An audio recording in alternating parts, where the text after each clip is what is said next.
Yeah, that's what I mean. It takes some thought. Yeah, I mean, it's true. I think the genre's really changed to be this kind of. I think it's celebrated now in like this fun sense where it's got all these elements. You know, you've got kids, you've got partying.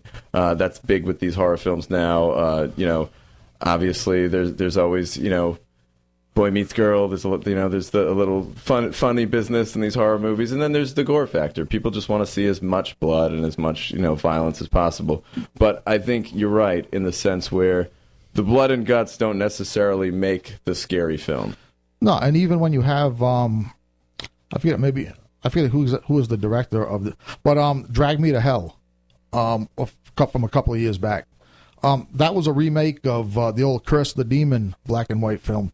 And that one, I for about halfway through the film, I said, okay, they're making a serious attempt to be scary. But then, even that, I think it might have been Sam Raimi. That I can't be sure about that. I don't remember. But even in that one, which was an ostensibly serious horror film most of the way through, they had to make sure they put the camp comedy in. In other words, it's like producers and directors don't trust themselves these days to carry through on the purpose of being scary. It's like they hedge their bets every single time. Well, I think it's also them just trying to make a well-rounded film, too. You know what I mean? Like, I think it's okay to make a well-rounded film. I don't think it has to be just scary. I think you could show that, a horror film could be funny, and it could have its other moments where it's not just terrifying you the whole time. Part of the reason why you're scared is because you're not, there's an ebb and flow. They keep you relaxed, they get you laughing, and then they do something that's going to get you. So it doesn't always have to be just a 90-minute scare fest. I know the juxtaposition of humor and horror. Of course. Closely related. As someone who has studied theology and as someone who is into a lot of the paranormal stuff, any of the films that have to do with an exorcism, no matter how cheesy they are, it's just, I think to myself, I am a grown man, rather large in size, and I have just walked into my house and flicked on the lights before I walked in the door. For some reason, little girls in dresses terrify me. In these movies like The Ring, like you throw a cute little 8-year-old girl in a dress and she's got black eyes or something. I think you just nailed one. Yeah, The Ring. That was a genuinely scary movie. Especially that's exactly what I was talking about. If you were lucky enough to pick up the Japanese version and watch that as opposed to either with our American one or just the Japanese one. The Japanese one. The Japanese one was for me, I thought the Japanese one was kind of freaked me out. And then you think, I'm a grown man. I know how the world works. Then you got to watch cartoons for an hour after. I got to watch a little SpongeBob to cleanse my palate. The Tony Jones Show continues. I'm going to spin a track from the woman who will be in this very studio next week, BJ Snowden. This is her track. It's called La Luna Bella.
up in the morning, the partners in the dance, the paper's shot to pieces, the kids don't stand a chance.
Some Vampire Weekend right here on the Tony Jones Show. The Kids Don't Stand a Chance, the name of that track. Before that, we heard from BJ Snowden. She'll be in studio next time off of the album Life in the USA and Canada.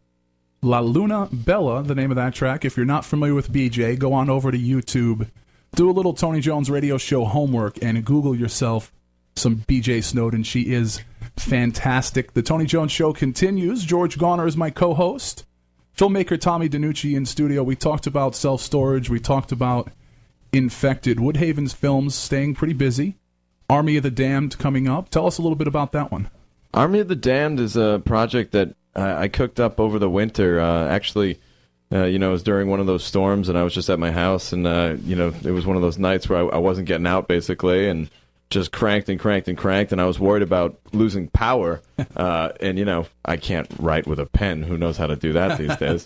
So, I figured I better just work all night long, because if I lose power, it could be out for a couple of days, and I won't be able to work.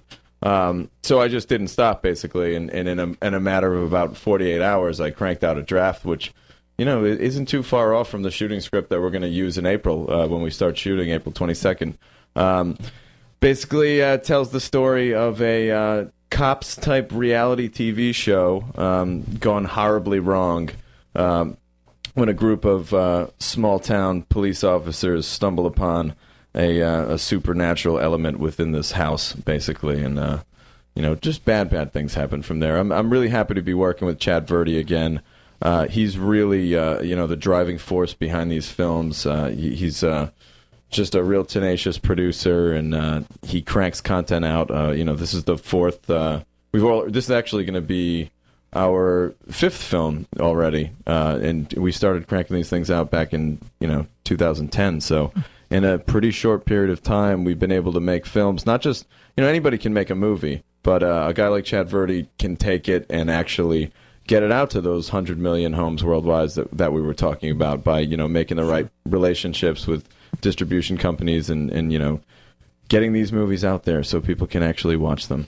Yeah, it seems like most of your projects so far have started with either a setting or a situation, and then you just run. Is that always the way you like to approach? That's kind of my style. I've always liked films that. I've always liked movies that take place in one kind of day, one day, like the whole thing, we meet our guys and we go on this ride and, sunset to sunset, and there's your film. And it's nice to just kind of go on that one night ride with them. And also it works out from, really an economic standpoint as far as making the film. One location, it's less money that you have to pay doing company moves and carting around your whole unit. And, smaller crews, smaller everything, so it really keeps the cost down, and we're able to make these movies and And if I remember Literature 101 correctly, the way you described writing Army of the Damned is the way that Mary Shelley wrote Frankenstein, right? She was freezing at home, couldn't do anything. There's no better time than to get something done, be productive, than, especially the way it's been lately. If you're stuck in the house, you might as well get it done. So, Army of the Damned, you wrote that. You're going to direct it also? That's right. I'm going to direct it. I decided to not act in this film. I'm looking forward to, like Self-Storage. I played a pretty significant role in the movie, and it was great, and it was, the time of my life. But I'm really looking forward to just focusing on one or the other for my next couple of projects. I don't want to slight the project in any way by divvying up my focus, and I want to kind of test myself and see what I'm capable of if I just direct this film and really, take it under my wing and get it across the finish line. But we've got a lot of cool names. We're actually going to be releasing a couple of really exciting names that we signed in the next couple of weeks. So stay tuned and check us out on Facebook. There's an Army of the Damned, the movie site you can take a look at. As of now, I can tell you we got a couple of really exciting guys. We were talking about wrestling before. We got a guy by the name of Tommy Dreamer, the innovator of violence, who's going to come in and do a little something. And also a diva wrestler by the name of Rosita, who's worked for both the TNA promotion and the WWE. So we're looking forward to having them come back because, they're pretty tough. They can take a shot. So it sounds like you haven't made the mistake of many beginning directors and producers of recruiting relatives and close friends to work on you. I assume you haven't because you've been very productive.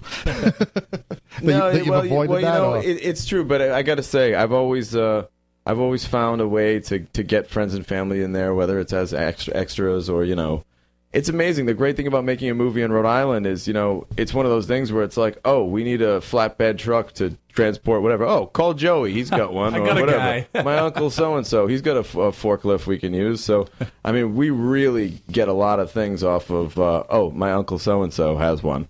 And it helps a lot, Well, I meant more along the lines of, casting your girlfriend as the lead, and she refuses to be directed. Fighting with her all day. Yeah. No. I've seen that. I've heard stories. Yeah. No, that just sounds like a nightmare. As a matter of fact, I've been told stories by directors just before they opened an artery. Right. So I'm going to spin a few more tracks. Unfortunately, running out of time. We're going to wrap things up with Tommy. But before that, I just have to mention that the name of this next track, kids, don't try this at home. It's by the Volcano Kings, and it's called Surfing on Chainsaws.